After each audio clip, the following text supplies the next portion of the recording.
Assalamualaikum warahmatullahi wabarakatuh. Perkenalkan, nama saya Eli Mulyadi SMkom. Saya mengajar di Prodi Manajemen Informatika jurusan Teknologi Informasi Politeknik Negeri Jember. Kali ini saya ingin menyampaikan tentang pernyataan diri dosen dalam unjuk kerja Tridharma Perguruan Tinggi di bidang pengajaran. Saat ini saya mengampu mata kuliah Bisnis Jasa Informatika. Mata kuliah Bisnis Jasa Informatika terdiri dari 2 SKS praktikum. Mata kuliah ini ditujukan untuk semester 6 dengan kode mata kuliah MIF 160701.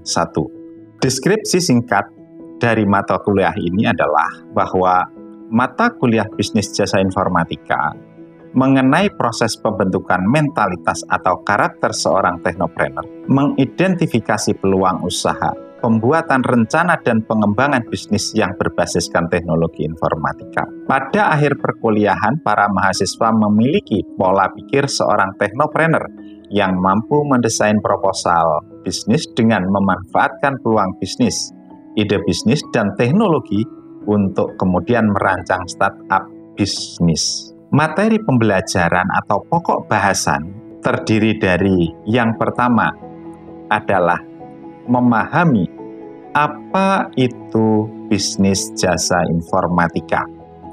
Yang kedua adalah bagaimana menemukan ide dari masalah-masalah yang ada di dalam masyarakat dan mengimplementasikannya ke dalam bisnis model kanvas. Yang ketiga, mendefinisikan pesaing dan peluang. Yang keempat, membangun prototipe produk jasa informatika. Yang kelima, membuat produk backlog. Yang keenam, merealisasikan dan mengimplementasikan produk. Di mana di akhir perkuliahan nanti mahasiswa harus bisa mempresentasikan ide, gagasan menjadi sebuah produk jasa informatika. Capaian pembelajaran yang diinginkan pada mata kuliah ini yaitu mahasiswa mampu menunjukkan sikap bertanggung jawab atas pekerjaan di bidang keahliannya secara mandiri. Mahasiswa mampu menginternalisasi semangat kemandirian, kejuangan dan kewirausahaan, memotivasi diri, dan rendah hati. Mahasiswa mampu menguasai prinsip dan isu terkini tentang etika, sosial organisasi, legal, dan ekonomi. Mahasiswa mampu menyusun laporan hasil dan proses kerja secara akurat dan sahih, serta mengkomunikasikannya secara efektif kepada pihak lain yang membutuhkan. Mahasiswa mampu bekerja sama, berkomunikasi, berinovasi dalam pekerjaannya. Mahasiswa mampu membuat rancangan bisnis jasa informatika sesuai dengan user requirement-nya. Sedangkan capaian pembelajaran pada mata kuliah menjelaskan konsep bisnis jasa informatika, memunculkan ide kreatif dalam bisnis jasa informatika, menganalisis dan mengambil peluang bisnis jasa informatika, menyusun dan mengembangkan prototipe produk bisnis jasa informatika. Capaian komponen atau penilaian yang akan dilakukan adalah dalam bentuk presentasi produk bisnis jasa informatika. Referensi yang bisa dijadikan acuan dalam proses pembelajaran kali ini yaitu tentang Teknopreneur karya Wardana dan Makodian, penerbit PT Elek Media Komputindo Jakarta. Yang kedua, Technopreneurship, strategi penting dalam bisnis berbasis teknologi, karya Suhartono dan Setiadi, penerbit PT Elek Media Komputindo. Pendukungnya yaitu Dasar-Dasar Kewirausahaan, penerbit Erlangga, karya Hendro. Assalamualaikum warahmatullahi wabarakatuh. Selamat pagi, salam sejahtera buat kita semuanya. Adik-adik sekalian, ketemu lagi dengan saya dalam mata kuliah Bisnis Jasa Informatika. Sebelum kita mulai, mari kita berdoa terlebih dahulu agar ilmu-ilmu kita bermanfaat buat diri kita, buat keluarga kita, dan buat orang lain. Dan semoga Allah memberkahi kita semua. Berdoa dimulai. Berdoa selesai. Terima kasih. Adik-adik sekalian, minggu lalu kita sudah belajar tentang ide. Bagaimana kita mendapatkan ide kreatif agar bisa menjadi sebuah produk inovatif. Hari ini kita akan belajar tentang bisnis jasa informatika dalam pokok bahasan ide dan BMC. Tahu apa itu BMC? Business Model Canvas. Dalam pertemuan kali ini, capaian pembelajaran lulusan kita yang pertama, mahasiswa mampu membuat rancangan bisnis jasa informatika sesuai dengan user requirement-nya. Yang kedua, pencapaian pembelajaran mata kuliah memunculkan ide kreatif dalam bisnis jasa informatika. Ide kreatif. Mahasiswa mampu mengidentifikasi permasalahan masyarakat. Ingat, permasalahan masyarakat yang membutuhkan solusi. Sering saya contohkan seperti halnya kenapa Gojek itu ada. Gitu ya. Kenapa Gojek itu ada? Dari permasalahan bagaimana orang mencari tukang ojek sulit, susah, jauh. Dan tukang ojek jarang mendapatkan ordernya. Mahasiswa mampu menemukan ide bisnis bidang jasa informatika sebagai solusi sesuai dengan identifikasi permasalahan dalam masyarakat. Buku bacaan ada Wardana dan Makodian, sama strategi penting dalam bisnis berbasis teknologi, penerbit PT Elek Media Komputindo. Itu bahan bacaannya. Nah, review sebentar yang minggu lalu tentang bagaimana ide itu muncul. Tadi dari mana ide itu muncul? Dari masalah. Dari masalah. Masalah di mana? Masyarakat. Masyarakat sedikit apa masyarakat banyak? Banyak. Masyarakat banyak. Masalah masyarakat sedikit? Tidak bisa. Iya toh? Tidak bisa. Gitu. Misalnya saya butuh sepatu kaca. Untuk banyak orang apa untuk sedikit orang? Sedikit orang. Gitu ya? Sedikit orang. Berarti bisa diproduksi massal enggak? Misalnya contohnya begitu. Tidak bisa. Karena untuk kebutuhan tertentu saja. Maka dari masalah itu akan muncul ide. Ide akan menjadi produk inovatif. Jika produk itu bermasalah, muncul lagi enggak? Ide baru. Muncul lagi. Contohnya apa? Anda bayangkan, dulu kita naik lift, angkutan umum, itu kan biasa ya. Sekarang kan tidak begitu mau. Kenapa? Ada angkutan online toh, yang notabene lebih lega, lebih privasi, lebih dingin. Betul enggak? Bahkan di Jakarta itu, Alphard itu dipakai untuk taksi juga sekarang. Artinya ada masalah yang dirasakan orang. Walaupun masalah yang dulu tentang angkutan itu sudah tersolusikan, tetapi ada masalah baru. Orang pengen kenyamanan. Iya toh? Nah, makanya banyak taksi-taksi online dan lain sebagainya itu laris manis. Itu ada butuh privasi di situ. Gitu ya. Maka dari itu siklus ini akan menjadikan orang-orang itu menjadi kreatif dan inovatif gitu. Nah, mari kita sama-sama memahami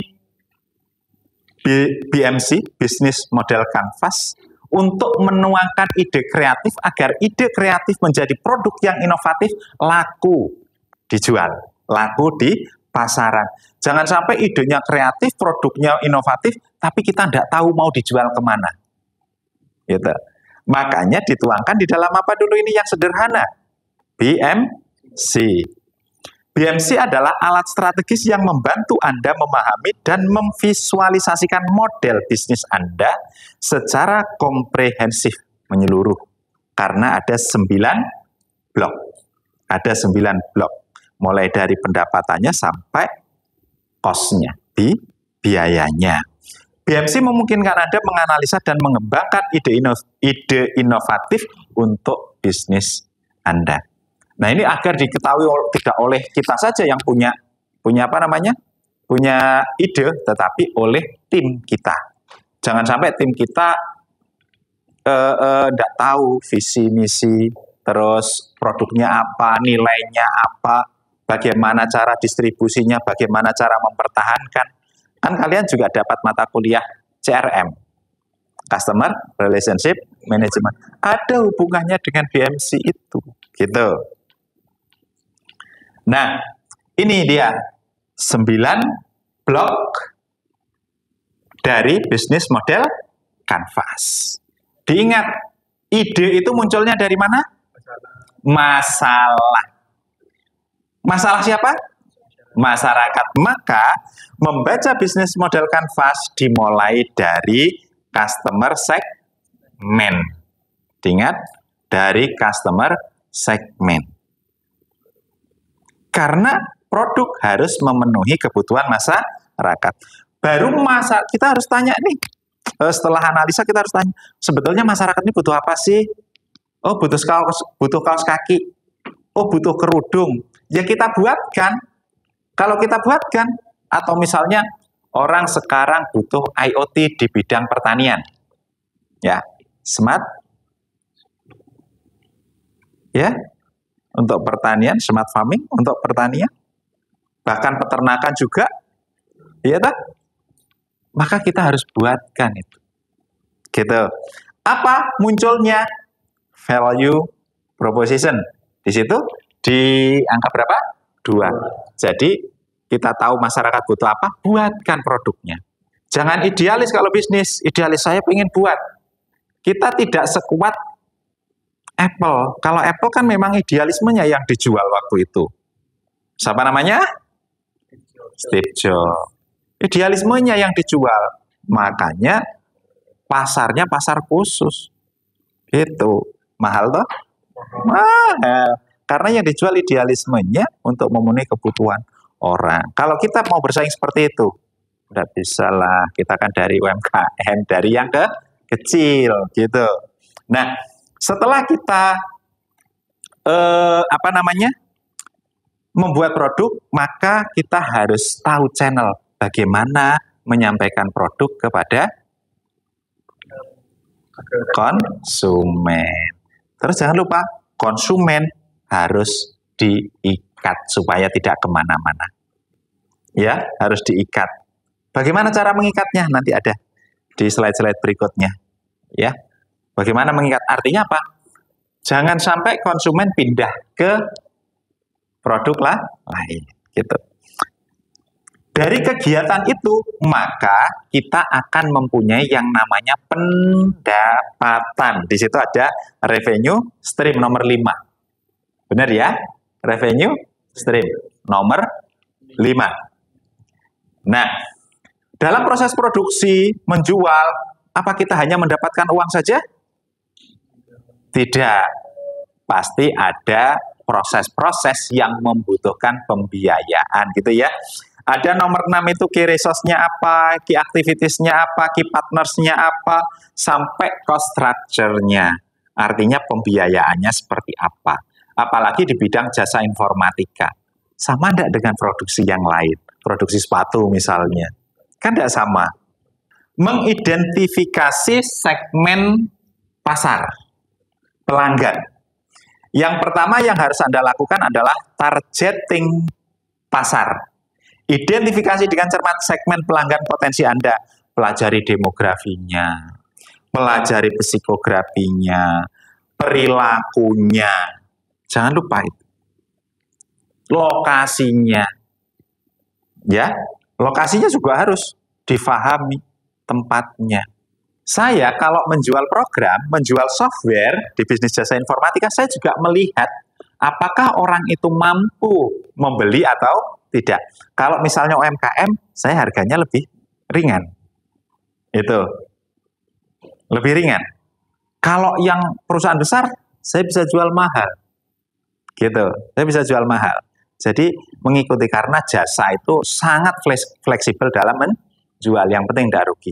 Maka dari itu Anda kalau punya produk di bidang jasa informatika, pastikan target pasarnya dulu bagaimana. Bagaimana cara menjualnya. Tidak harus mahal, karena kadang mahal sekali jual, nanti tidak dapat proyek lagi. Terus jangan lupa riset pelanggan. Yang kedua, jangan lupa apa? Riset pelanggan. Jangan lupa riset pelanggan. Kenapa kok harus riset pelanggan? Riset itu maksudnya menunjukkan apakah masyarakat di sekitar situ betul-betul butuh atau tidak. Mampu membeli atau tidak. Itu yang harus difahami. Terus segmentasi pelanggan. Seperti yang saya lakukan tadi itu sebetulnya segmentasi pelanggan. Misalnya perusahaan gede, harganya juga gede. Perusahaan kecil, harganya juga kecil. Sangat fleksibel itu dalam menjual bisnis jasa informatika. Gitu. Yang kedua, merumuskan proposisi nilai. Artinya produknya. Ini yang nomor 2 tadi. Apa nomor 2 tadi? Memahami kebutuhan pelanggan, karena asal-muasalnya dari pelanggan. Ya dah? Terus menawarkan solusi yang unik. Kalau kita bicara masalah teori ATM, apa teori ATM kemarin? Amati. Nah, amati, tiru, modifikasi. Misalnya produk kita sama-sama bagus, tapi orang pasti milih purna juale piye. Pelayanan purna jualnya bagaimana?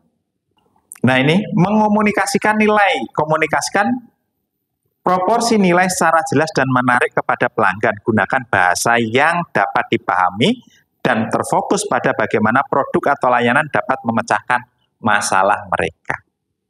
Terus, dengan modifikasi, maka produk kita itu menjadi unggul-unggul dalam arti di sini kalau saya tekankan, unggul dalam proses memuaskan pelanggan.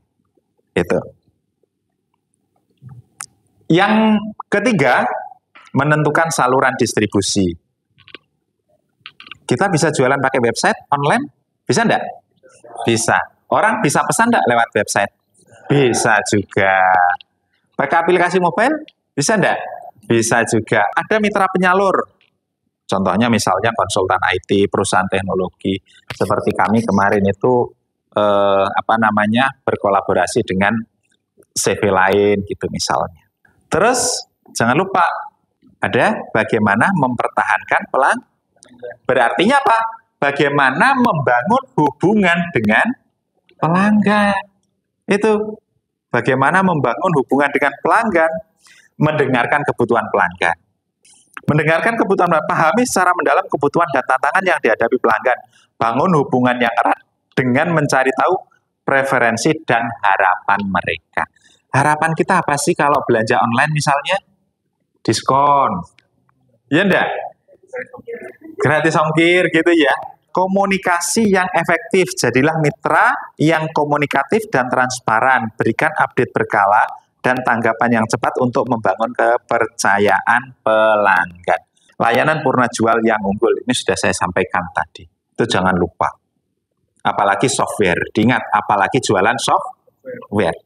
Yang susah itu malah di pelayanan purna jual. Nah, contoh di sini nih, kalau cara menghasilkan uang, pelangganan. Jadi produk kita itu disewakan, biar orang itu berlangganan. Biaya per penggunaan, setiap kali transaksi, apakah pay per click atau per transaksi atau per orang. Ini juga harus Anda banyak pelajari itu untuk bisa menghasilkan uang. Selain itu, bisnis jasa informatika juga dapat menghasilkan pendapatan melalui lisensi, pelatihan, konsultasi atau penjualan data. Sebetulnya bukan penjualan data ya, penjualan informasi. Diingat, pada saat kita punya produk, orang butuh konsultasi ke kita bisa dicas walaupun tidak mahal. Kalau pelatihan bisa dicas enggak? Bisa dicas. pelatihan itu. Gitu. Banyak yang melakukan itu. Terus yang ke-56 sekarang, sumber daya utama. Kalau di bisnis jasa informatika, apa sumber daya utamanya? Yang pertama, infrastrukturnya. Itu perangkat kerasnya, jaringannya, sistem penyimpanan datanya, dan seterusnya. Resource itu juga memakan banyak biaya, sumber daya itu. Contoh misalnya, saya pakai VPS. Setiap tahun harus bayar enggak? Harus bayar. Makanya yang di sebelah kiri kita, yang tadi di awal-awal sudah kita sampaikan, sudah gitu, di sebelah kiri itu arahnya ke cost, benar nggak? Ke pembiayaan. Ini sumber daya utamanya infrastruktur teknologi, mahal juga beli atau sewa. Sumber daya manusia, programmer berapa, gitu ya? Di atasnya programmer berapa, tester berapa, desainer UI UX berapa, gitu. Terus aset intelektual ini yang tidak kalah menarik ini, aset intelektual ini. Artinya produk-produk itu juga merupakan bagian dari aset intelektual karena di software misalnya di jasa informatika itu sebetulnya yang banyak dipakai adalah otaknya bukan mesinnya. Itu makanya disebut jasa. Gitu.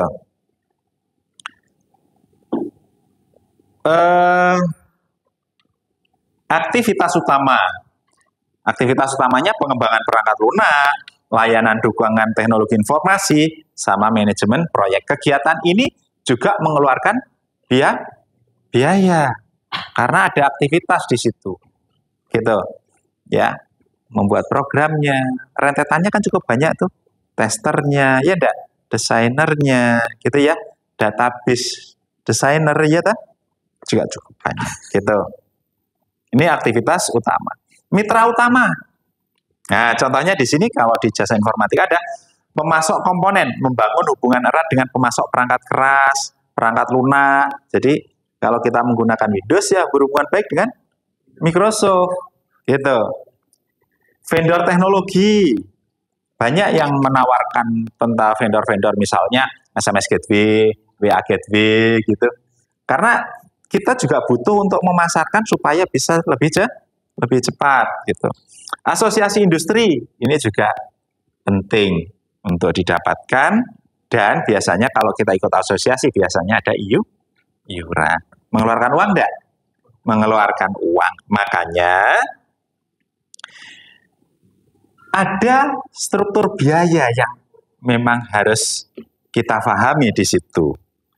Dalam mengembangkan bisnis jasa informatika, struktur biaya menjadi faktor kunci yang harus diperhatikan.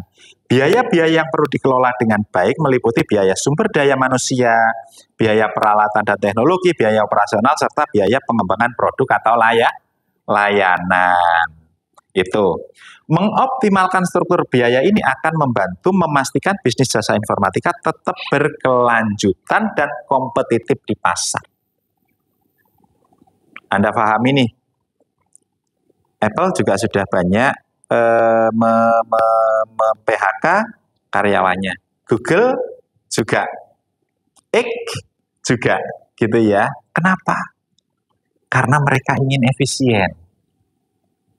Diingat-ingat, mereka ingin kalau produknya sudah jadi, produk itu sudah berjalan running well, gitu, sudah berjalan dengan baik, maka mereka pasti akan melakukan efisiensi. Begitu. Pahami gitu ya? Gitu.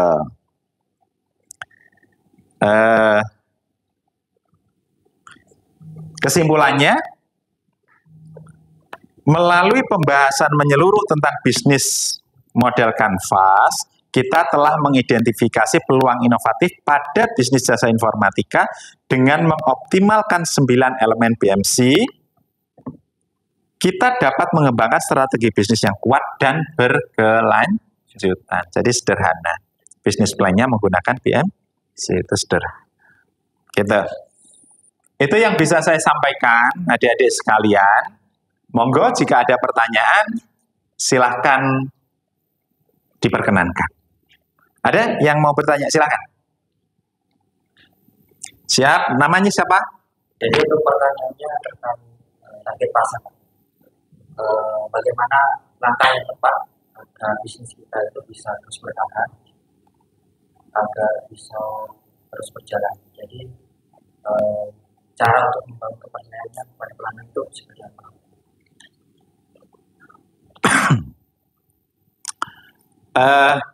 Saya contohkan misalnya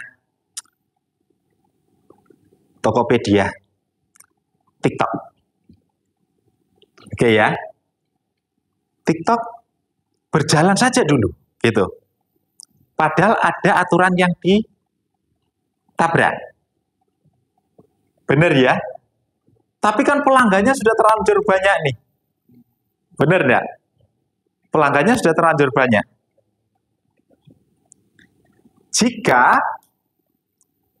dia melakukan terus-menerus seperti itu, ancamannya apa? Ditutup. Tidak bisa berlangsung kan? Apa yang dia lakukan? Kolaborasi. Dengan siapa? Tokopedia. Itu yang dilakukan. Makanya jangan sampai alergi terhadap kolaborasi-kolaborasi untuk mempertahankan bisnisnya. Jangan sampai kita selalu merasa bersaing. Diingat-ingat, perusahaan-perusahaan besar itu selalu berkolaborasi. Kita aja yang kadang tukang pentol, jualan cilok gitu ya, bersaing dengan sebelahnya jualan bakso dan seterusnya gitu ya. Padahal perusahaan-perusahaan besar non jauh di mata yang kita tidak kenal, itu mereka selalu melakukan kolaborasi-kolaborasi. TikTok kalau tidak melakukan kolaborasi dengan cepat, buyar. Benar ya? TikTok Shop-nya maksudnya. TikTok Shop-nya ya, itu. Gitu ya. Jadi jangan alergi untuk kolaborasi. Oke, gitu. Terima kasih. Ada lagi? Silakan.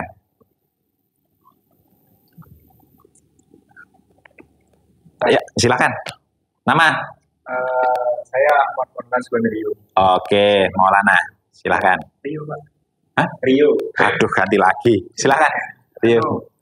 Tadi ke siklus dari masalah muncul ide itu jadi modal.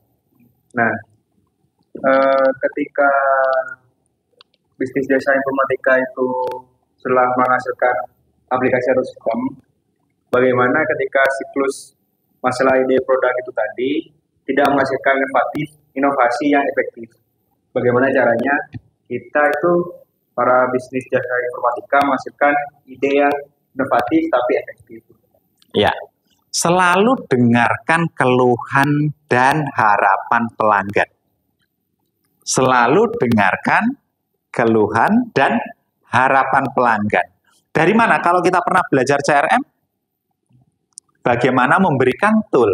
Ada komentar, diingat. Ada apa lagi? Bintang. Ada apa lagi? Terus harapan mereka bisa dituliskan gitu ya.